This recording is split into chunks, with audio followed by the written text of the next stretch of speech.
All right, mates, welcome back to the channel. JL Scott Fishing and Eats. Hope everybody's doing well. January 2023 is off and running. I hope everybody has had a great winter season thus far. I hope everybody's getting ready to pull their kayaks out, pull their boats out, get ready to rock and roll for 2023. Hot take today.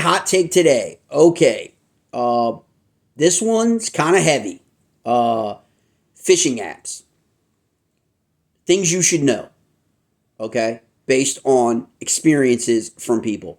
And these aren't just people that I've talked to, but this is a personal experience that happened to me with a fishing application. And I'm not saying that this is necessarily the app's fault, but it's something the app is being made aware of. And the app can do their own due diligence and investigate as to whether or not this is aligned with what their stated privacy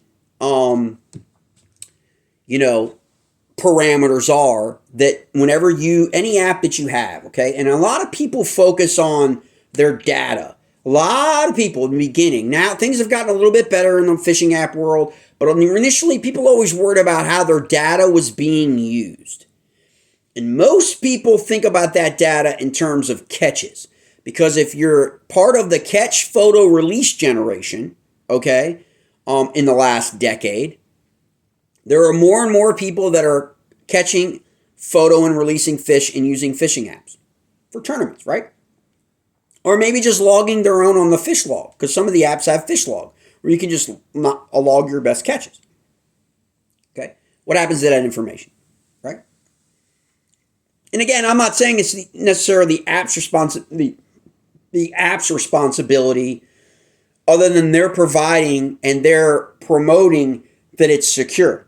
Okay? And that you have a level of privacy in terms of your information. Okay? And so we know of different parts of history with these apps of people using data in a nefarious way. Maybe, a tournament director accesses the catch logs, knows where the fish are being caught because he's got the coordinates, GPS, all those things in the first generation of the apps. And then he shares that information with his buddies, okay? We all know that happened, all right? It could still be happening, okay? But at the end of the day, this is where we're at. And so it begs the question, what about tournament directors that are not only tournament directors? See, tournament directors should be a professional designation, in my opinion, right? Because of the access that they have, not only to people's information regarding their personal information, but also where you're catching fish, right? And again, judges are different than tournament directors, though some tournament directors act as a judge, for sure, especially in smaller trails. But what if that tournament director is also a professional angler? What if that tournament director is actually competing in events within your series and they're on the same lakes? It's not a one-off. So if you're a tournament director and you fish on,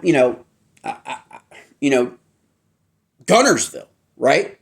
Or it's just a big body where all your events are on that lake, and the tournament director is also fishing in the competition and has access to all of the data, you're putting a lot of faith and a lot of trust in that tournament director, right? Because he's seeing where all the fish are being caught. Now, the judges are judging the fish necessarily, and they may not, because of the new generation of technology, they may not have access to they can have limited access. They're just judging the fish for inches and the technicals. They're not judging where the fish was caught. Was it caught within boundaries? Now you've got a lot of questions about boundaries. Checking in and checking out on apps for tournaments for 2023. How do you determine whether or not a fish was caught within the boundary set by the event? Falls on someone to look at that fish where it was caught, correct? Okay. But what if an organization has access to more than that? And how do they use that information? If they're going to use that information, should not they be using that information ethically? Okay? So let me tell you what happened to me. Okay? I got an email because of this YouTube channel, right? And I get emails all the time, and I get sponsorship promotions. I get, hey, you want to work with this, you want to do that, can we buy 10 seconds on the back of your video, backward end, front end, all of that stuff, comes with you being on YouTube, right? And you just have to choose to whether or not you want to deal with that, because it's a rabbit hole and takes a lot of time and all these different kinds of things. Some people do it really well. Most people just don't deal with it.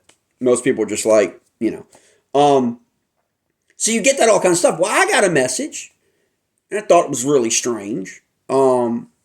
And I realized that when I got the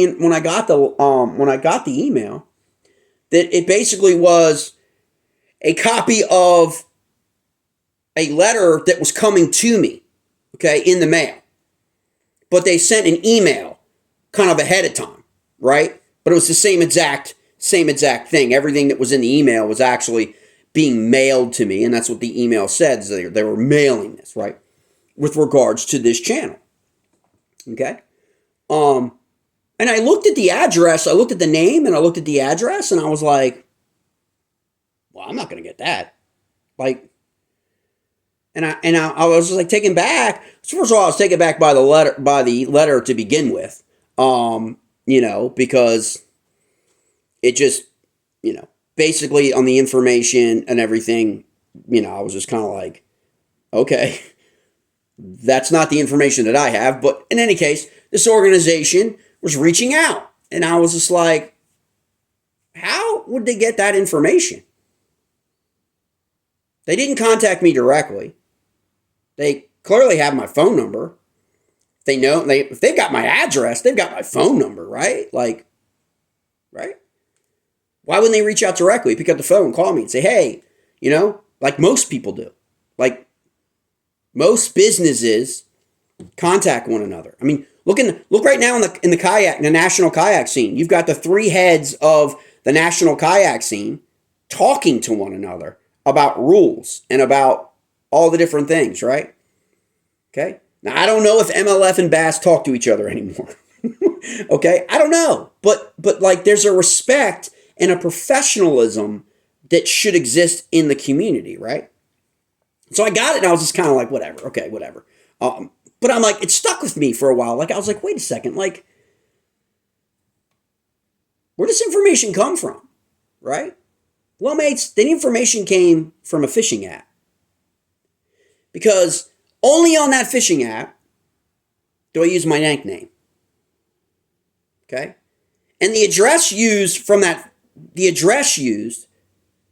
okay, is only on that app. Okay? Because when I set up to phish an event, that's the address that I used of where I was at that particular time, right? Okay?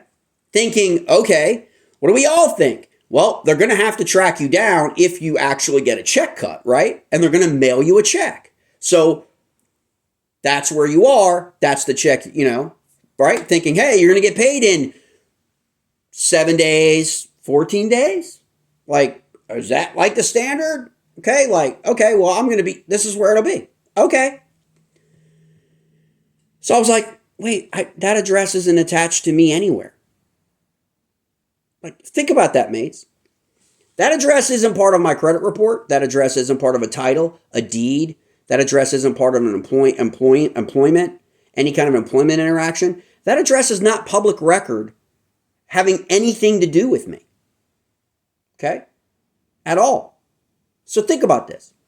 You could be in between homes or houses or apartments. You could be staying at your buddy's place, okay? And using that address to receive mail, right? Doesn't make it your legal address. It doesn't make it yours, right? But there's nothing that ties you to that address at all, except for you used it on a phishing app because you were going out fishing that weekend, and that's where you were at the time. And the only association that address has with anything that involves you is that phishing app. So how do you get a letter in the mail from an organization using your nickname and using that address. You got an email that's a letter that's going to that address. How does that happen exactly? So do a little deep dive, right? You figure it out. Like, wait, okay, maybe there's stuff out there that has that address attached to me. There's not. So just actually paid to have it done. All my public and private information, all of that stuff. Do a search. This is what happens when you get a job. They run a background check on you and they pull up everything on you. That address doesn't pop up on anything public for me. But it was used on a phishing app. So I'm no mathematician, but 1 + 1 usually equals 2. Okay? So who's at fault? An organization used information on a platform that states that information is only to be used for event registration purposes. But that's not what this letter was about. This letter was about something entirely different. So what gave that organization the right to use my private information to contact me about anything? About anything other than related to that particular event. Like maybe I finished in the top 5. They still are holding on to a check. And then I realized for that event, I never actually even filled out a tax form. Which reminds everybody that if you're fishing in any major national fishing event or your local trail, make sure that you have your tax form so you don't get delayed in getting your check, because they need that in order to process your check to take taxes out. Okay, PSA. All right, but I never even filed that. Which if I had filed that would have had my social security, all my real info, my name, information, address, phone number, all that mess. They didn't even have that. The only information they had access to was my phishing app. The address used on the phishing app, my nickname, okay, my phone number. They could have called me, they never did. To verify the address, that's what I would have done. Like, if I have something important to send to somebody, but they didn't do that. They didn't do that. So my question to everybody is your information really private? Because that organization had no business using that application in order to locate me, to send me anything. Okay? To send me anything. To question me about anything. Okay? About anything. And so it really just begs that question. Who is at fault here? Is the phishing application actually at fault because it violated their agreement with the user, which would be me or you? Or is the organization at fault because they manipulated, clearly, the app to get information to use in another capacity or another reason that had nothing to do with what the phishing application believed or perceived that it was going to be used for? So these organizations have signed agreements, I believe, with these phishing apps, probably telling them what they can and cannot do. This letter had nothing to do with the event in which I may have participated in or not participated in. Okay? The app is under the impression that the organization uses that information in order to make sure that, processing of checks or processing of payments or, winnings or whatever are taken care of. But this had nothing to do with that. This had nothing to do with an actual event being hosted on that phishing app. So in terms of my private information, who's at fault? Is it the phishing app? Or was the phishing app just an unwitting party to someone else's actions that go against the policy of the application? So it begs the question, what are tournament directors using? How are they using? And why are they using personal data taken off the app? And it doesn't have to be something as simple as an address, okay? It could actually be your fish. Think about this. If a tournament director of an organization is willing to go into that app to locate how they can contact you and your personal information that they don't need. They absolutely do not need. Okay? No tournament director needs your address for anything unless you tell them you want them to mail you a check. Why do they need your address? Why? Okay? Like they don't for anything. So if they're willing to go into that application to get your contact information to use in a manner that has nothing to do with fishing, nothing to do with an event, nothing to do with what you paid that app to do for you, provide the service to register for that event and that event only, then what's to keep that tournament director of that organization from documenting all of the fish caught in all of its events? How would you know that they did that? And if this organization's executive board are all tournament anglers who fish nationally or fish locally or regionally in paying events, paid events, what's to keep them from taking all of that data, GPS coordinates of all fish caught on Lake Erie, Potomac River, Lake Winnipesaukee, Lake Guntersville, Lake Chickamauga? Like, what's it for them to keep all that information, document all that information, which tells them where fish were caught on those bodies of water? And how would you know if they did that? You wouldn't.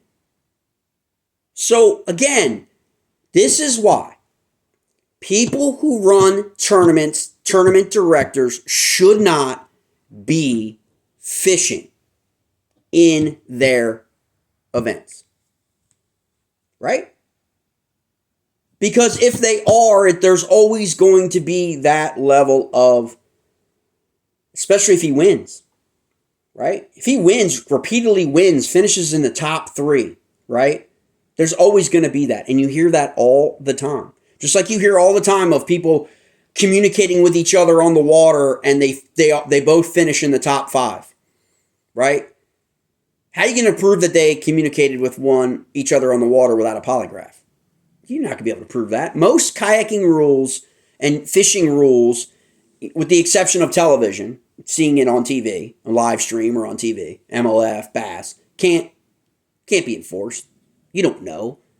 Even if someone reports somebody for doing something, it's always a he said, she said, unless there's video, right? Unless it's on TV, okay? I mean, in reality, that's what happens. But how are you going to know? I know the only place that organization could have gotten that contact information and that address was the app. That's the difference. Is I know there's no other place where that address is associated with me at all except for the fishing app. So then it became a question of, okay, which app? Right? Because we use multiple fishing apps, right? Then you find out, okay, well, we all know what organizations use which apps, right?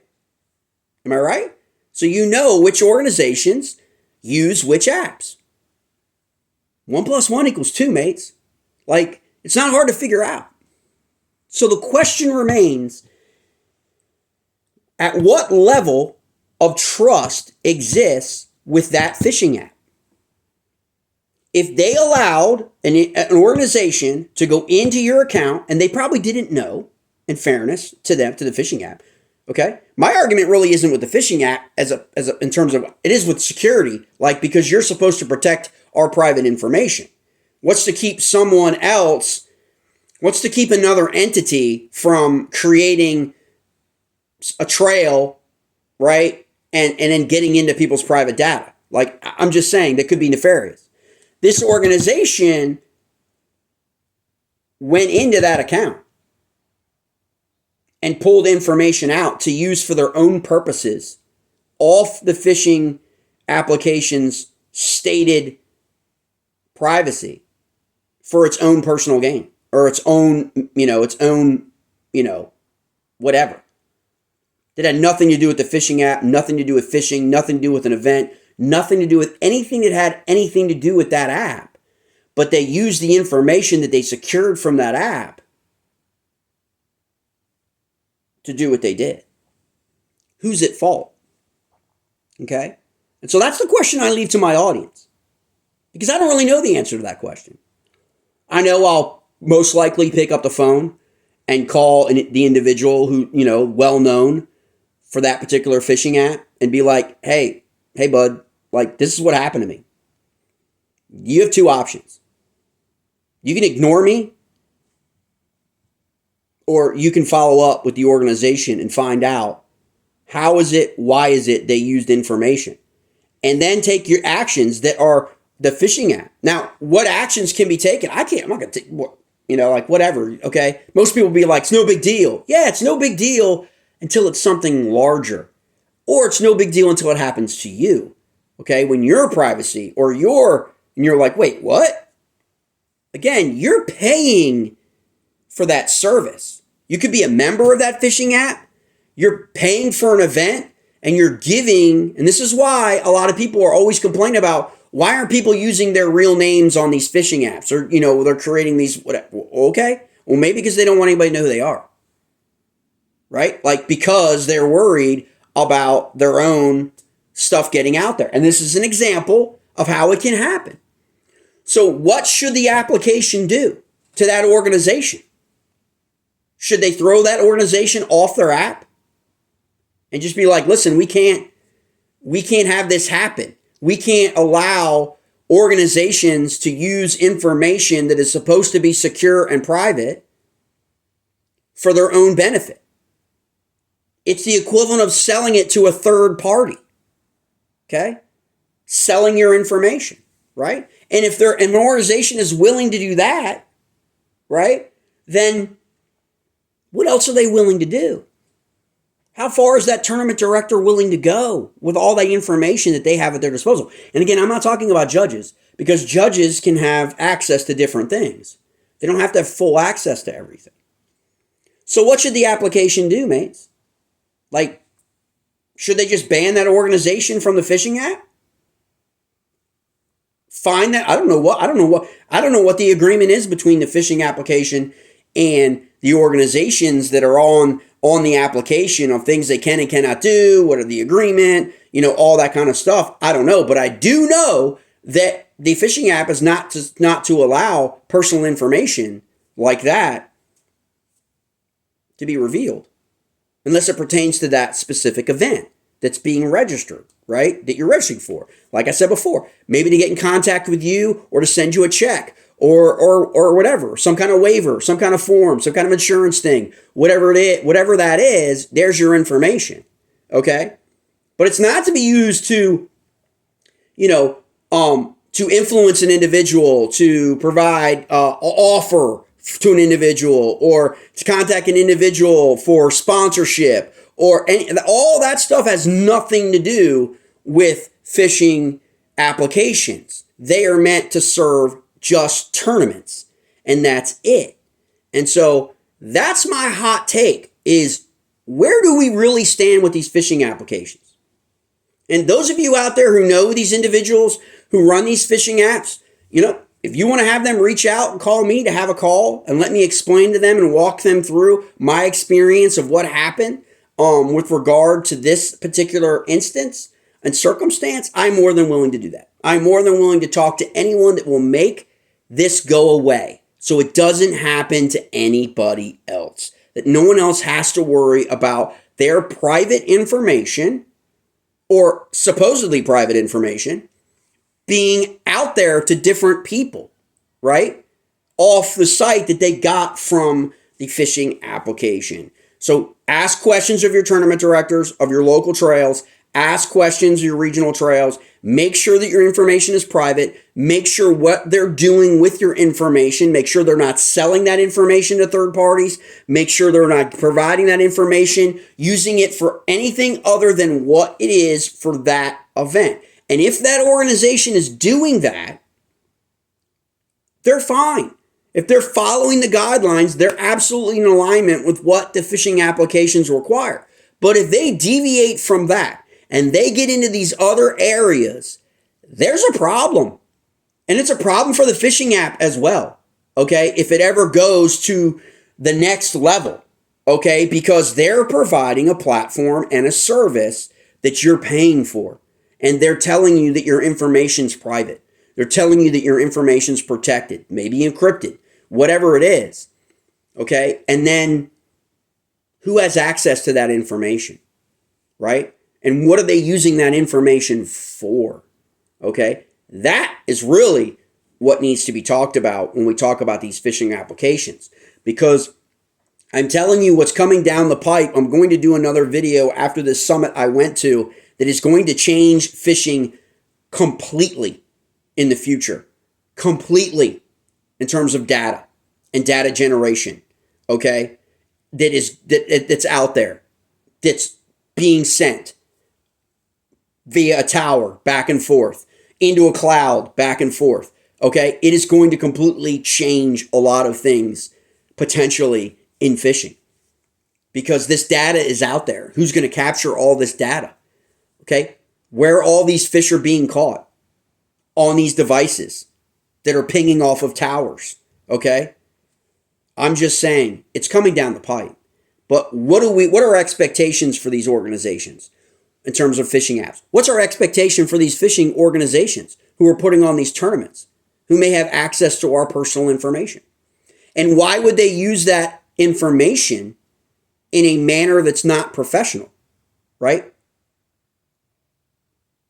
Like with regard to their trail or their series, right? And so these are questions that everybody needs to be asking.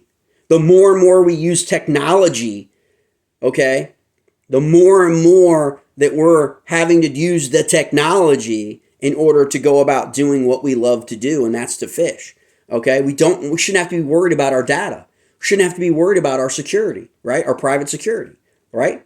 And yet it seems now with this one particular phishing application that you do have to worry because people have access to your private information and they are clearly willing to use it however they want to use it without your knowledge and without your consent, okay? And so I'm just laying it out there. You're likely to hear more about this story in the coming weeks, but that's my hot take.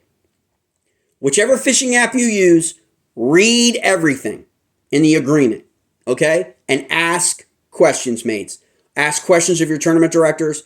Ask questions of your fellow anglers using the apps so you're well aware of what actually is going down. And then you can decide what information you want to reveal to the app, okay? For your own personal security. All right, mates, just a hot take. Hope everybody's having a great day.